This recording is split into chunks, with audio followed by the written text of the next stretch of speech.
Solo book review number 1, Around the World in 80 Days by Jules Verne. This is a watermill classic. This book was about 273 pages. Pretty small book, not too long. Took me maybe about a week to read or less. So I do my Silo scores out of 1,000. I usually like to pick about 10 different categories and score those each out of 100. So starting off with the characters, this book had a lot of cool characters in it. The main character, Fogg, or I believe it's Phineas Fogg, he's very wealthy, lives in London. Yeah, he seemed like very mysterious. You don't really know how he got his wealth. He holds himself with dignity throughout the book. He's very punctual, has a lot of honor. His servant, Passepartout, he's a really interesting character as well. Yeah, and as it goes on, you meet Aota. I believe that was the character from India. So I'm going to give the characters an 80 out of 100. I very much like the characters. The way they described Aota, she seemed very beautiful. You picture her hair, you picture her smile. They're very descriptive with the characters. Even the antagonists at times, you really get their personality. Whether it's the detective or it's some of the people that are trying to hold them back, the people that are betting against Phineas Fogg that he won't make it around the world in 80 days. Yeah, it gives you a lot of their personality at the time, especially considering this book takes place in 1872. It begins in London, but obviously goes around the whole world. The personalities are very much of the time. The only thing I would say is you definitely get a bit of the presumptions of the English towards some of the other people that are shown in this book. But yeah, apart from that, they're great characters, so 80 out of 100 on the character. The setting, like I said, it's 1872. I'm giving it a 90 out of 100 just because it definitely gives you a lot of insight into the railroad system, whether it's the East India Railroad, whether it's the steamships, whether it's like Egypt at the time, Singapore, India, whether it's when they're going through the Americas, which I believe it's about 100 years after it became the Americas, so it's still early on. You have San Francisco during this time period, Utah. Let's keep it going. When they pass the Singapore, Hong Kong, you get a bit of the history from there. I'm quickly looking through the chapters to kind of refresh my memory. London, definitely the London at the time. So yeah, we have 80 out of 100 in characters, 90 out of 100 on the setting. The author's diction, basically the language the author used, the way he describes the scene, his use of words, the flow of the characters when they're arguing with one another or when they're about to get into a fight. He really displays the emotion, especially when they're about to miss their stop or when Passepartout finds out about the detective. You really feel the emotion through the words and through the description. So the diction, I'm going to give it a 70 out of 100. It was really good. I think it could have been better, or I'm just, this is the first review, so I want to leave room for improvement. This is an older book. It was written, I believe actually when it takes place, it was the same time it was written. I believe it was written in 1872 as well. So this is an older book. So yeah, 70 out of 100 on diction. In the category of conflict, I'm going to give it an 80 out of 100. There's a lot of unexpected turns in this book, whether it's when Passepartout wears his shoes into the temple in India, whether it's, missing certain stops that were unexpected, whether it's taking the journey to save the woman who is going to be sacrificed, like a human sacrifice in northern India. Yeah, there's a lot of unexpected conflicts, whether it's when they're on the railroad and Native Americans are attacking the train, whether it's the fight between the Englishmen and the, what do they call them, the Yankees of America. Yeah, whether it's just the unexpected time zone change at the end because they passed through that area between Russia and America in gain a day. So out of conflict, I'll say 80 out of 100. And resolution, I'll also give it an 80 out of 100. There's a lot of unexpected resolutions to the problems that are also sometimes unexpected. Yeah, it really keeps you on your toes, the whole story. The chapter will end, you'll think it's going one way, and then as the next chapter begins, it really takes you a whole different direction than you thought the story was going. There's even points where you thought a character was lost or wouldn't return, ends up coming back.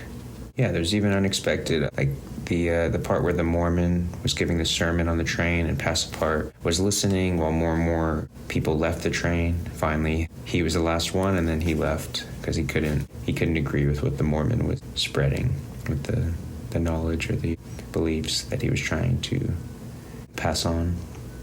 Yeah, and then so I'm also going to give 90 out of 100 to the category of surprises. Like I said, there were a lot of surprises, whether it's in the conflict or the resolution, or just in general, things happening. Like that whole conflict on the train, how that ends up being resolved, whether it's when they're lost in the snow. I think Passapart was taken by, was it the Sioux Indians, or a certain tribe that had attacked, took him as a prisoner. Also 90 out of 100 on knowledge.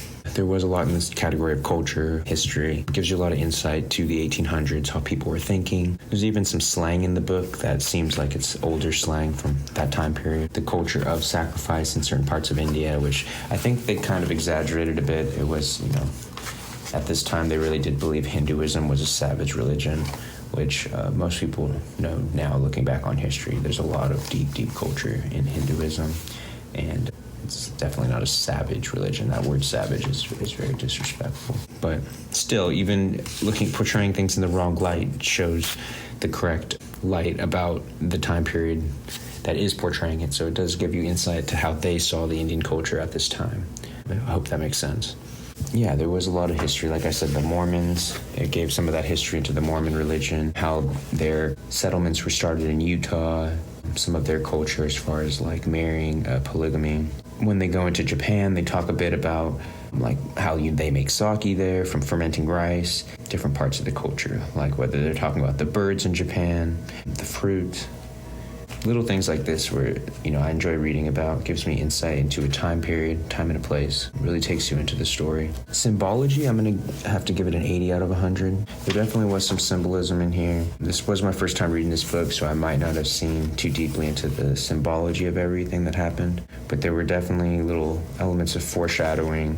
There were things that happened that were probably deeper than they appeared to be, especially when things happen near historical sites, whether it be the types of animals that they encounter, the clothing people are wearing, the names, right? The names of certain characters. I still have to look into exactly what Passapartout or fog really represents.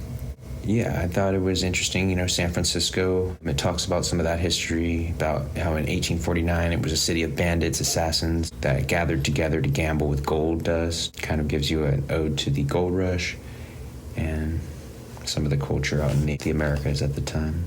Lessons, I'm going to give it an 80 out of 100. There were a lot of lessons here about honor. The main character, he holds himself the same character throughout the entire story. He's definitely a character of honor. When things are going his way or when things are not going his way, he is still the same person. He's still the same level of confidence that he will complete the task of going around the world in 80 days. Everyone around him seems to be learning lessons from him, how he carries himself, even to the point where he allowed himself to be arrested, almost completely losing the wager, just to be honorable, for a crime he did not even commit. Overall enjoyment of the story, I'm also going to give that an 80 out of 100. You'll see a lot of 80s, maybe it's because it's around the world in 80 days. But like I said, this is my first book review, so I want to leave some room for the next books that I read to get a higher score if they end up being better.